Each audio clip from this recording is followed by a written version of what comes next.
Miss Rachel! There you are! Why do you know? I don't know, Miss Rachel. Well, I'm so happy you're here today. Let's say hello to our friends. Can you wave? Waving! Raikanyans, can you wave? Waving!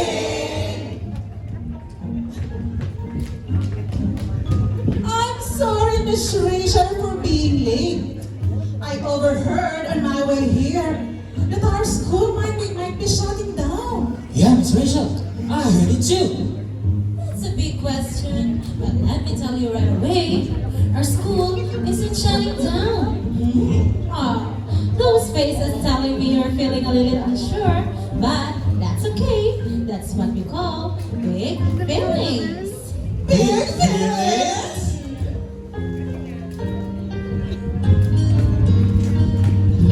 Sometimes you worry, sometimes you're mad, sometimes you feel afraid or feel like crying, sometimes you're sad.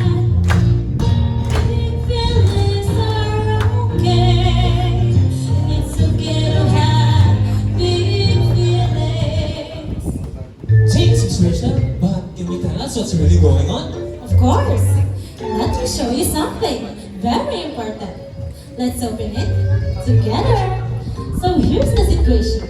The school's performance missed the target for FY 2024 Q1 to Q3. One class section, the BJP had the highest PPPM with a value of 25. That sounds high. But how did that happen? The issue was due to a missing cold spring, and it all comes down to three things: how people work, the methods they use, and the materials they had. And that's very alarming, Miss Rachel. Yeah. But if it makes that, we're not giving up. We're staying focused on our school's quality goals. And we must bring the PPPM down. Yes, yes, yes! You didn't just look at the problem, you understood it, shared ideas, and stayed positive. So now, you know what time it is? It's American time!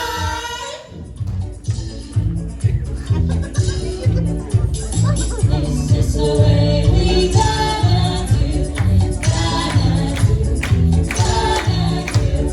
This is the way we gotta do. Make it true. What's happening? What happened?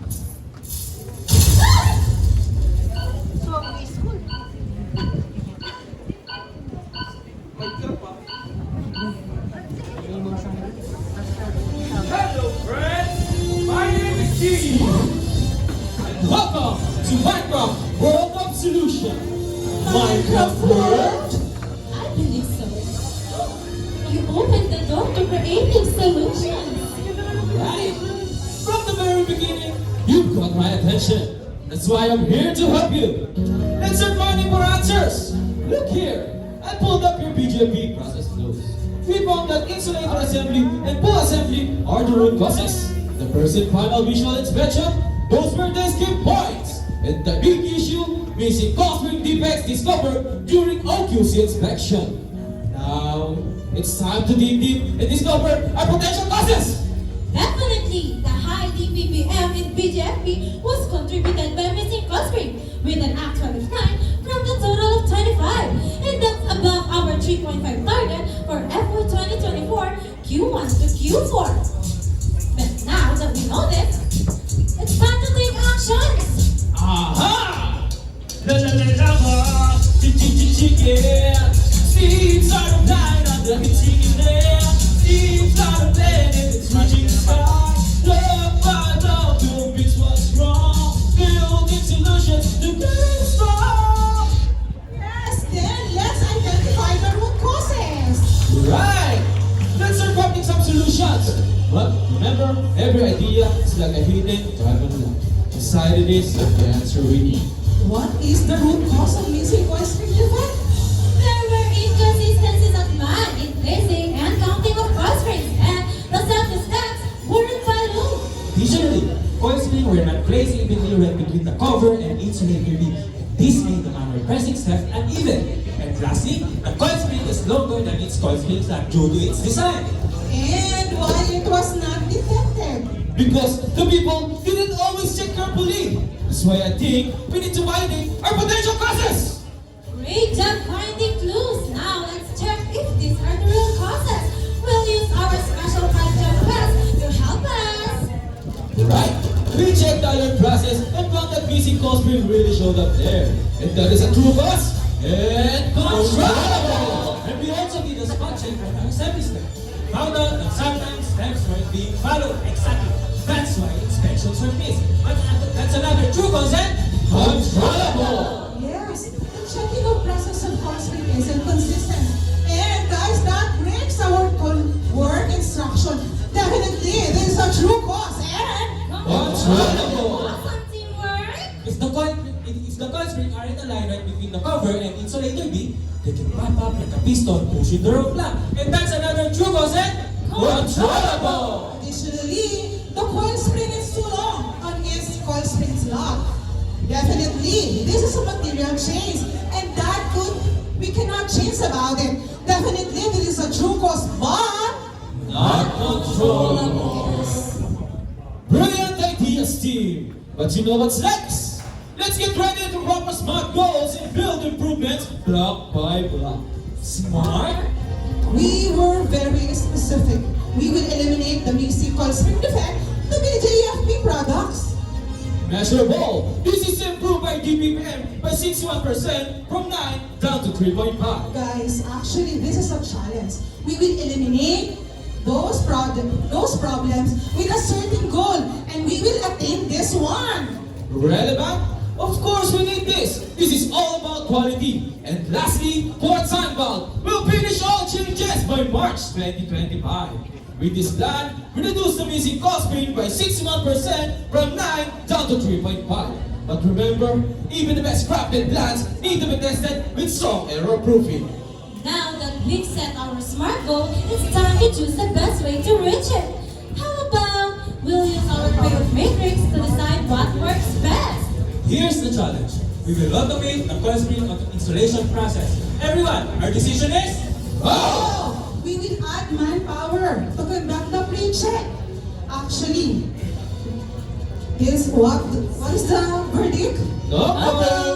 Next, the installation process isn't being followed properly. Again, automating of cosmic installation is a great idea. What do you think? Go! Additional manpower to conduct the pre-checking prior submission to the next process. Actually, more labor cost, more manpower. And our verdict? No! Yes. There is also inconsistency in checking whether the coil spring is present. Using a detention jig can catch that. So what do you think? Go! Guys, again and again, more manpower, more labor cost, too expensive.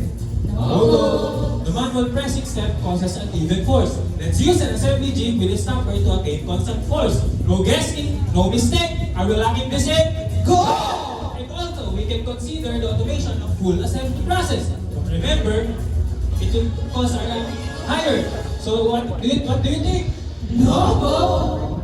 Wait! The coil spring is too long for its slot and it's a material issue. But we can ask the supplier to design it, but it will be more costly. And worse, coil spring 724 is used by others too. Then, what's the verdict?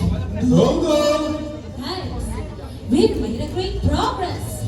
But stay sharp. Even with automation, machines can still fail. Right. That's why we're adding pre-production checks to catch the problem early. And we'll check samples daily and update the working instruction. And we are also checking the assembly jigs to maintain its wear and tear. All these are level 2 error proofing and assess as No rest! So now, we'll use our plan to check out method to make sure everything works. But our DPP is at 9! We need to fix this! The abnormalities in the installation process were identified. We plan to improve the coil spring installation process through automation to ensure the coil spring placement every time. With this, reduce our DPPM from 9 to 0. Okay, we will implement the machine detection chip. Actually, this is a karaoke approach that if there's a missing coil spring defect, it will trigger an alarm. See guys, our DPPM goes down to 0. And finally, the uneven force applied during manual pressing. That we built an assembly jig to apply just the right force every time.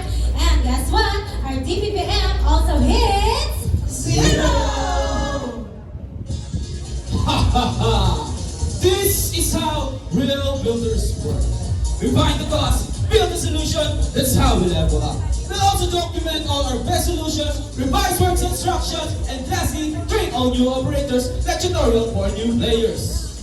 Now, are you ready to see what we've accomplished? Yes! We saved 2,732 Minecraft coins and the coil spring defect were significantly eliminated. The overall DPPM grew by 78% from 9 to 7 DPPM and the BJFP DPPM also dropped by 92% from 25 to 2 DPPM.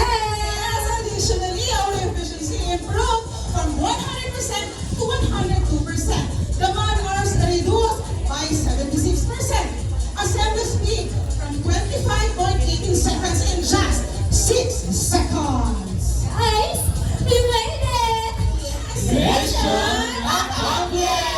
That's right, Miss Rachel. We've crafted our solution that could keep our school from not shutting down by eliminating the manual processes and streamlining the operation. Amazing work! But the journey doesn't end here. Our next big quest is to conquer the performance of the other class sections. And to do that, we'll complete an automated process that will reduce defect occurrences and introduce a karaoke strategy that will cut down human error for good. And with that, we build smarter, faster, and stronger. Till our next adventure through infinite realms of innovations.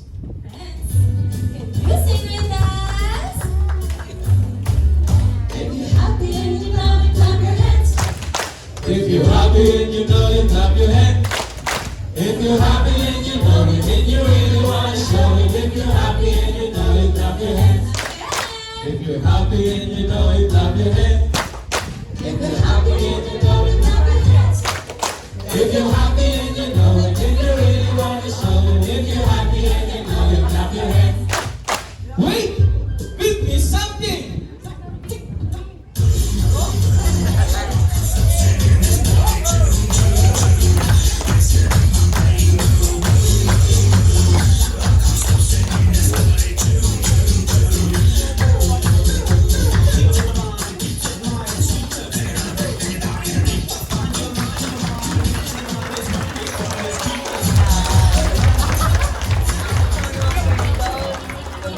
Once again, thank you very much for TS Equalizers. Any comments from our judges?